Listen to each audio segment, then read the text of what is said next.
जन्म मरण के रोगी की मुख्य दवा क्या है?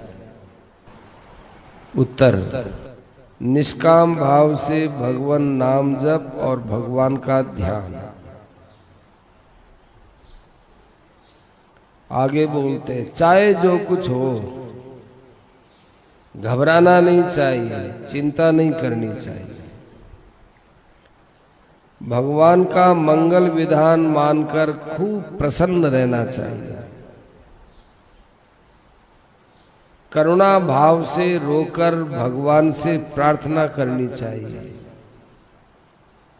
हे प्रभु, इस संसार में मेरा कोई नहीं है, आपके अलावा मेरा कोई नहीं है। अगर आंसू नहीं आवे तो कोई बात नहीं, भाव करुणा का होना चाहिए। भगवान की दया के बल पर निश्चिंत रहो, घबराहट नहीं हो सकती। जितना आत्मबल है उससे हठपूर्वक और भगवान की कृपा के बल पर आप जो भी बात पढ़ें उसको धारण करो।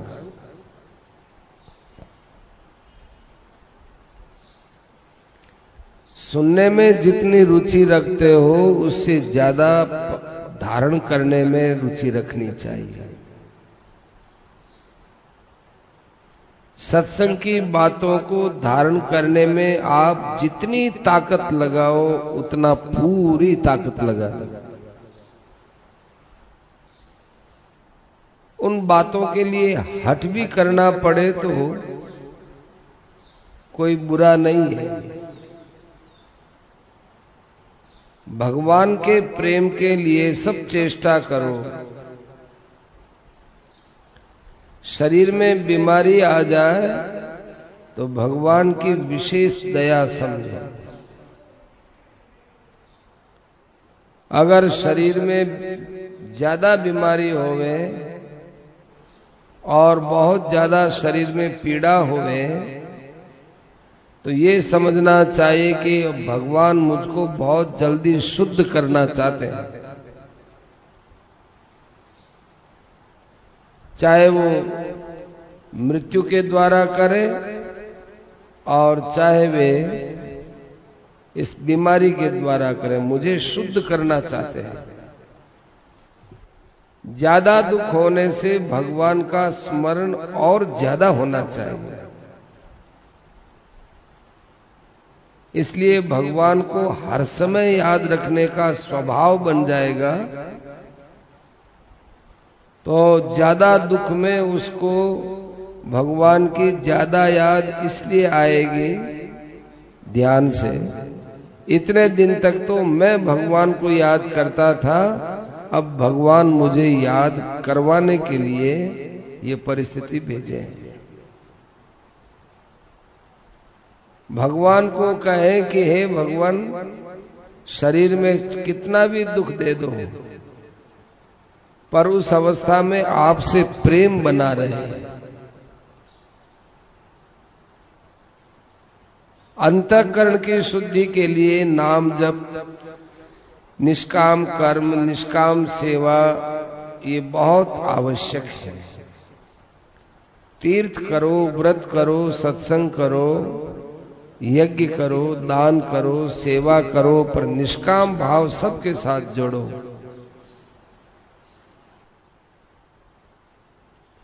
थोड़ा सा भी निष्काम भाव संपूर्ण संसार से मुक्ति करा देता है। निष्काम भाव बड़ा भारी महत्व का है।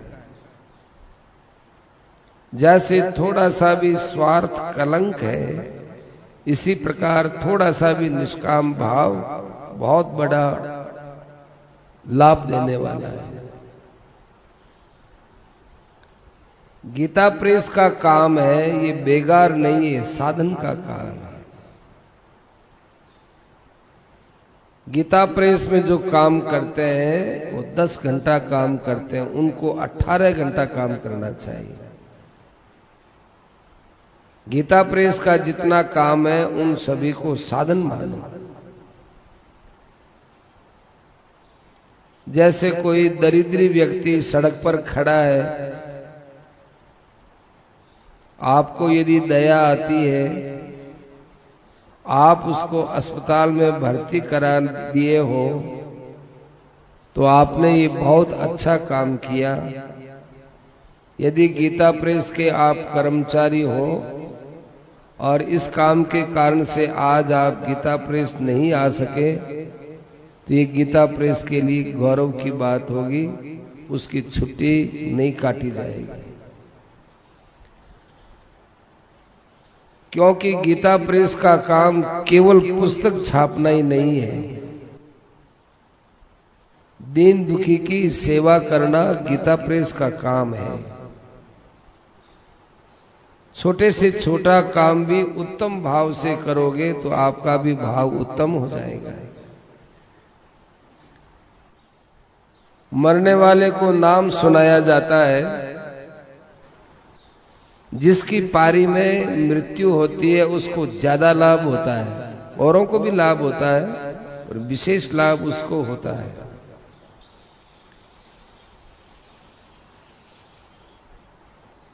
एक रहस्य की बात बताते हैं, ध्यान से सुनना। मृत्यु के समय भगवान एक क्षण की छूट देते हैं।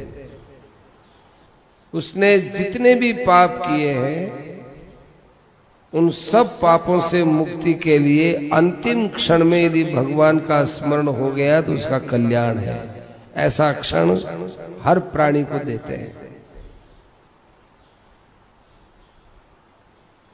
पर जो निरंतर नाम स्मरण करता है वही उस क्षण का उपयोग कर सकता है। गीता प्रेस की पुस्तकों का प्रचार है, ये परम सेवा है। और को परम सेवा का रूप देना पड़ता है, पर गीता प्रेस की पुस्तक का प्रचार ये परम सेवा है। गीता जी का प्रचार करना, पुस्तक प्रचार करना, मृत्यु के समय नाम जप सुनाना, ये परम सेवा में आते हैं। बीमारों को अस्पताल में भर्ती करा देना, अगर वहां के कंपाउंडर लोगों को कुछ देना पड़े तो दे देना चाहिए। इसका नाम घूस नहीं है, ये तो इनाम है। उसमें अपना क्या स्वार्थ। इसलिए गरीब आदमी की अस्पताल में हर प्रकार से सहायता करनी चाहिए। आप लोगों की दृष्टि में परम सेवा और सेवा के विभाग दो है, पर हमारी दृष्टि में सब परम सेवा ही है। क्योंकि अपने तो सारे काम भगवान के लिए करना है।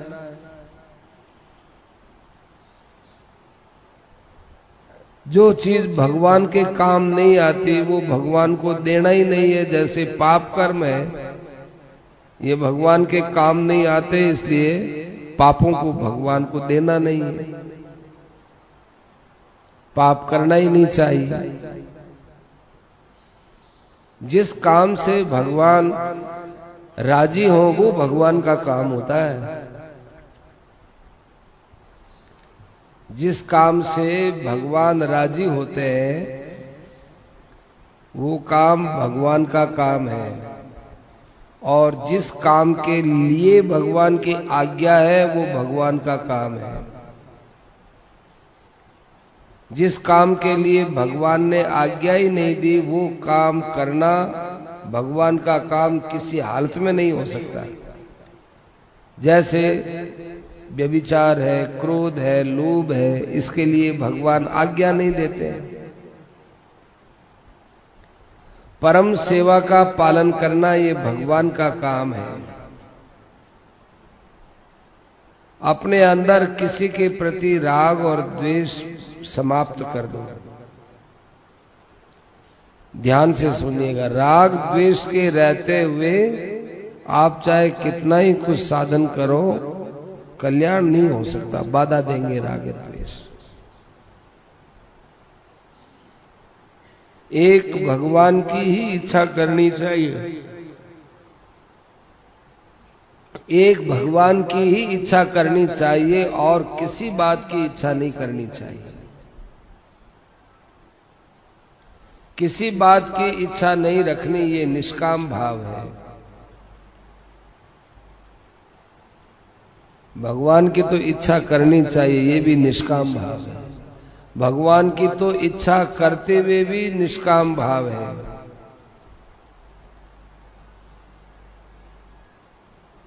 भगवान नहीं आ रहे हैं, अभी भगवान के दर्शन नहीं हो रहे हैं, तो हमारे मन में पदार्थों की इच्छा है, ये बात साबित होती है। इसलिए भगवान के आने में देरी हो रही है। पदार्थों में क्या ममता करो, ये पदार्थ तो आपसे छूट जाएंगे। ममता केवल भगवान में करो। आप भगवान के होकर दूसरों में ममता करते हो, ये आपके लिए कलंक है। दूसरों की तो सेवा करो, ममता मत करो। ये भगवान की आज्ञा है। कभी कभी ऐसा आता है, गीता का अध्याय 12 श्लोक संख्या 13 से 19 तक जो भगवान के भक्तों का लक्षण किया है, ऐसे बनने का प्रयास करना चाहिए। निष्काम कर्म, भगवान का नाम जप और भगवान का ध्यान करने से कितना जल्दी पापों का नाश होता है, इसका अनुमान नहीं लगा सकते। भगवान का जप करने से पाप का नाश होता है और ध्यान करने से विक्षेप का नाश होता है और भगवान की कृपा से आवरण का नाश होता है। 3 है अंतःकरण के दोष, मल, विक्षेप और आवरण। तो भगवान का नाम लेने से मल दोष दूर होता है, पाप वगैरह दूर होते हैं। ध्यान करने से विक्षेप दूर होता है और कृपा से आवरण दोष दूर होता है। भक्ति योग में भगवान को हर समय याद रखना, ये खास बात है। मेरा नित्य निरंतर स्मरण करता है, उसको मैं सहज में ही प्राप्त हो जाता हूं। भगवान इन नित्य स्मरण करने को सुगम बताते हैं। जब भगवान की याद आती है तो उस समय प्रसन्नता रहती है। किसी भी भाव से नाम लिया जाए अच्छा है, पर श्रद्धा पूर्वक नाम लिया जाए ये तो बहुत ही ऊंची बात है। तुलसीदास जी ने नाम के जप पर जितना जोर लगाया उतना स्मरण पर नहीं लगाया। नाम जप को गीता में भगवान ने अपना स्वरूप बताया, यज्ञानाम जप यज्ञोस्मि। भगवान के नाम और रूप का जो स्मरण है, यह गीता में बहुत दामी बात है। कोई कहे कि किस नाम का जप करे, तो साधक की जिस नाम में विशेष श्रद्धा हो उसका जप करो। भगवान के तो बहुत से नाम हैं। इस कलयुग में तो हरे राम राम राम हरे हरे, हरे कृष्ण कृष्ण कृष्ण हरे हरे, ये 16 अक्षर का मंत्र बहुत दामी है। ये हर समय किया जा सकता है, शुद्ध हो चाहे अशुद्ध हो। अगर निष्काम भाव से 3.5 करोड़ भगवान का नाम लिया जाए तो ये तो बहुत दामी बात है। निष्काम तो भाव है और जब क्रिया है, अगर क्रिया के साथ निष्काम भाव जोड़ दिया जाए तो ये दामी है ही। मेरा तो कहना है कि केवल जब से भी भगवान मिल जाते हैं, निष्काम भाव की कोई कमी भी रह जाए और भगवान का जप करता हो तो उससे काम चल जाएगा।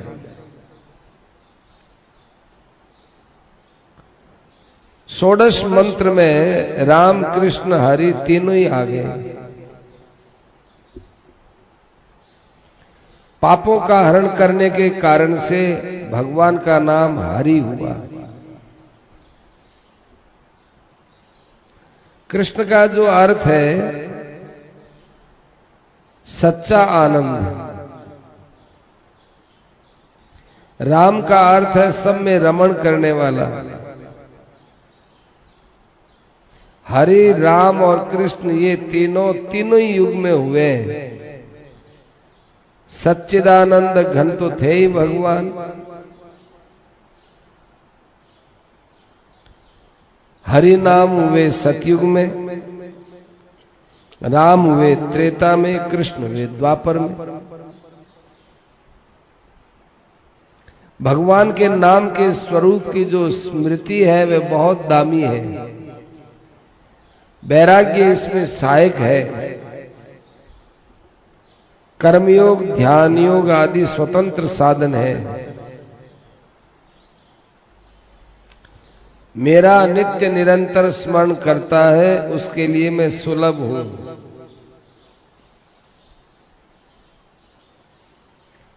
अनन्य भाव से मेरा चिंतन करते हैं उसका मैं योगक्षेम वहन करता हूं। ध्यान से सुनिएगा, ध्यान से। जैसे कुली भार को वहन करता है उसी माफिक मैं उसका भार ढोता हूं। साधक जहां तक पहुंच गया है वहां तक उसके साधन की रक्षा करता हूं और जो अभी नहीं मिला है वो मिला देता हूं। कितनी विचित्र बात है। कुलीय हमारे सामान को उठाकर गाड़ी तक पहुंचा देता है। ऐसे भगवान कहते हैं कि तुम्हारा मैं कुली हूं, कुली। तुम अपने जीवन का भार मेरे पर डाल दो, मैं उसका वहन करूंगा। कुली तो पैसा लेता है और भगवान प्रेम लेते हैं। भगवान कहते हैं मैं उन नित्य निरंतर भजन करने वाले को ज्ञान देता हूं, तेषाम सतत युक्ता नाम, यानी उनका उद्धार करता हूं जो अनन्य भाव से मेरा चिंतन करते हैं।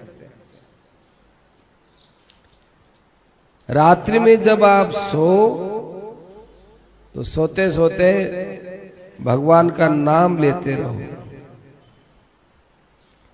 और प्रातःकाल उठो तो उठते ही भगवान का नाम लो। ऐसा करने से रात्रि का समय, नींद का समय वो साधन बन जाएगा। राम राम करते हुए नींद आ गई।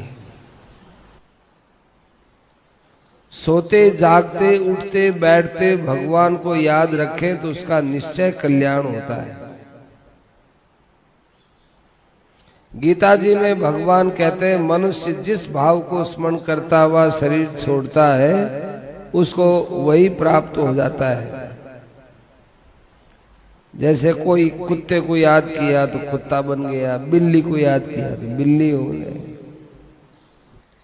इसलिए मरने वाले के पास कभी कोई पशु पक्षी नहीं आने चाहिए। मृत्यु का पता नहीं किस समय आ जाए। जैसे बढ़िया दुकान पर बैठता है वो इस आशा से बैठता है कि किसी भी समय ग्राहक आ जाए। ऐसे हम लोगों को घर में रहना चाहिए कि किसी भी समय मृत्यु आ जाए। जिसकी जिस नाम में श्रद्धा हो उसी का नाम स्मरण करो, देखा देखी मत करो। कि साहब आप तो विष्णु विष्णु जपते हैं, आप शिव शिव जपते हैं, मैं राम राम जपता हूं, तो भाई ये तेज होंगे ना। अपनी जगह सब ठीक है। जिसकी जिसमें श्रद्धा भक्ति है उसको उसी का जप स्मरण करना चाहिए। दूसरे की देखा देखी करके अपने स्मरण को बदलना नहीं चाहिए। सब भगवान के ही तो रूप है, सब भगवान के ही नाम है, और भगवान सर्वोपरि है। इस समय धार्मिक पुस्तकें इतने सस्ते दाम में मिलती हैं और सत्संग भी बहुत सस्ते में मिल रहा है, तो चतुर पुरुष को लाभ उठा लेना चाहिए, क्योंकि ऐसा समय बहुत दिन तक नहीं रहता है। 400 वर्ष पहले तुलसीदास जी, कबीरदास जी, मीराबाई आदि हुए थे। उस समय उनसे बहुत से आदमियों का कल्याण हुआ। तो ऐसा ही समय अभी आया हुआ है, लाभ उठाना चाहिए, नहीं तो फिर बहुत पश्चाताप करना पड़ेगा। इसलिए इस बात को समझकर अपना काम जल्दी से जल्दी बना लेना चाहिए। और आप लोगों को ऐसे समय में मनुष्य शरीर मिला है, सावधान होना चाहिए। कभी कोई काम बिगड़ गया, अब देखो व्यवहार की बात बताते हैं। घर में किसी प्रकार से कोई काम बिगड़ गया, दोस्त तो है अपना, और अपने द्वारा काम बिगड़ा हो तो निसंकोच अपनी गलती बताओ, ये साहब मेरी गलती हो गई। दूसरों के दोष को सुनना, दूसरों के दोष को न सुनना, न देखना, न कहना, इनसे आपका अंतःकरण जितना पवित्र होगा उतना और उपाय से नहीं होगा। दूसरों के दोष की बात सुने ही नहीं, निंदा की बात सुने ही नहीं, कहे ही नहीं, दूसरों की कमी देखे ही नहीं, उससे जितना जल्दी अंतःकरण निर्मल होगा उतना और उपाय से नहीं होगा। जो आदमी दूसरे के पापों की चर्चा करते हैं, ऐसे आदमी उन पापियों के पाप का बंटवारा करते हैं।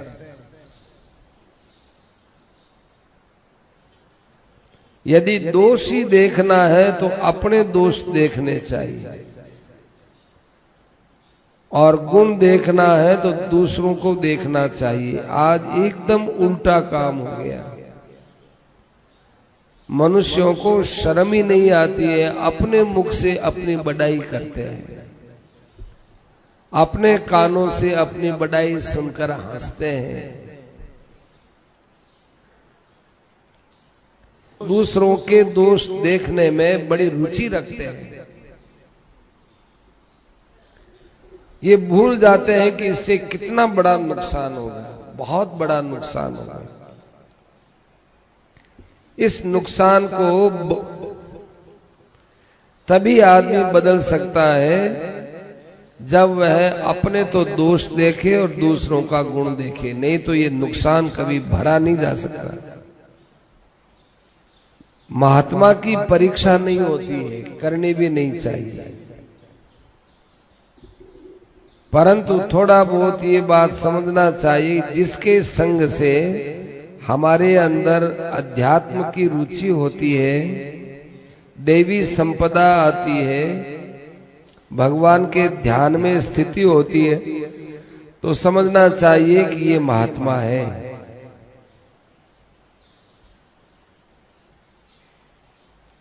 यदि उनमें आसुरी संपत्ति दिखे तो उनका त्याग कर सकते हो, परंतु उनके दोष नहीं कहना चाहिए। मानव शरीर प्राप्त करके जिन्होंने भगवान को प्राप्त कर लिया, ऐसे पुरुष लाखों में कोई एक दो होते हैं, हजारों में नहीं मिलते।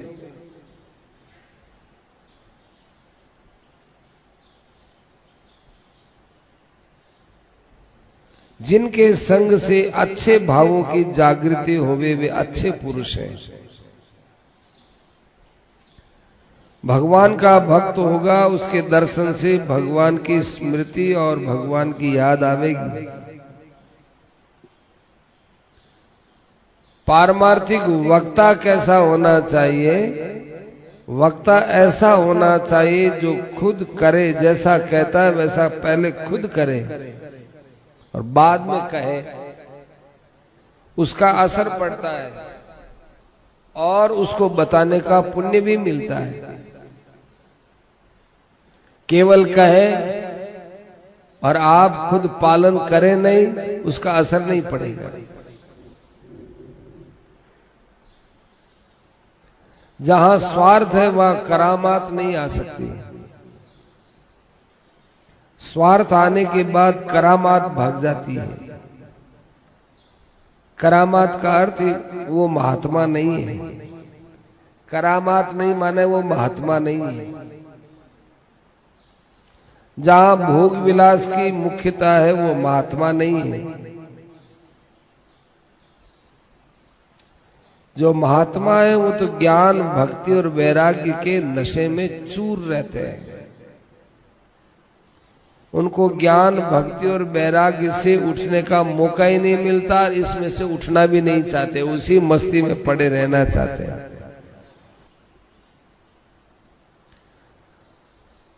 देखो, उच्च कोटि का पुरुष वो है जो कभी अपने को श्रेष्ठ न बताए और दूसरे आदमी श्रेष्ठ बताएंगे तो लज्जित होता जाएगा,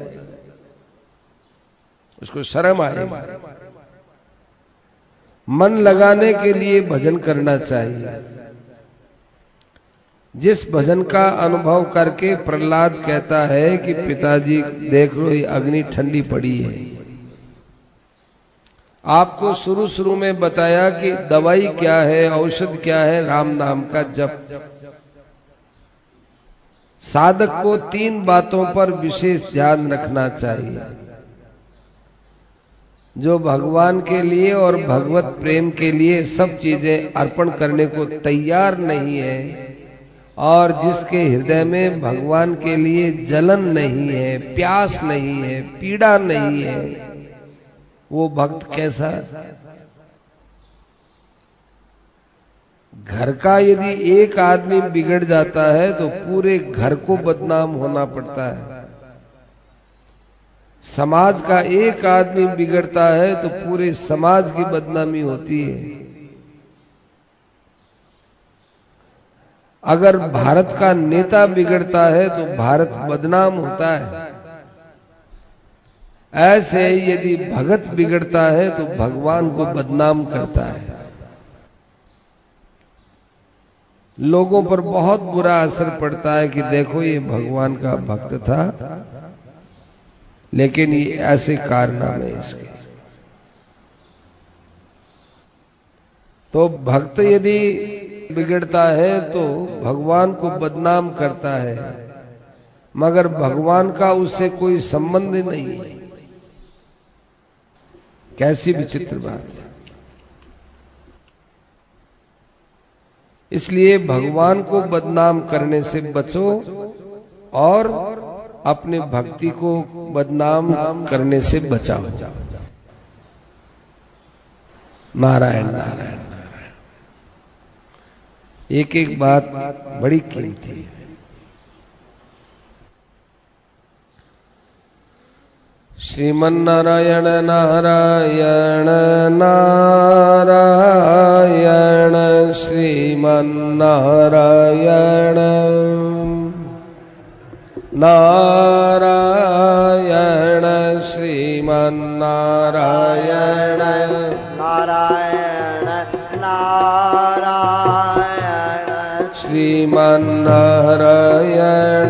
नारायण नारायण श्रीमन्नारायण नारायण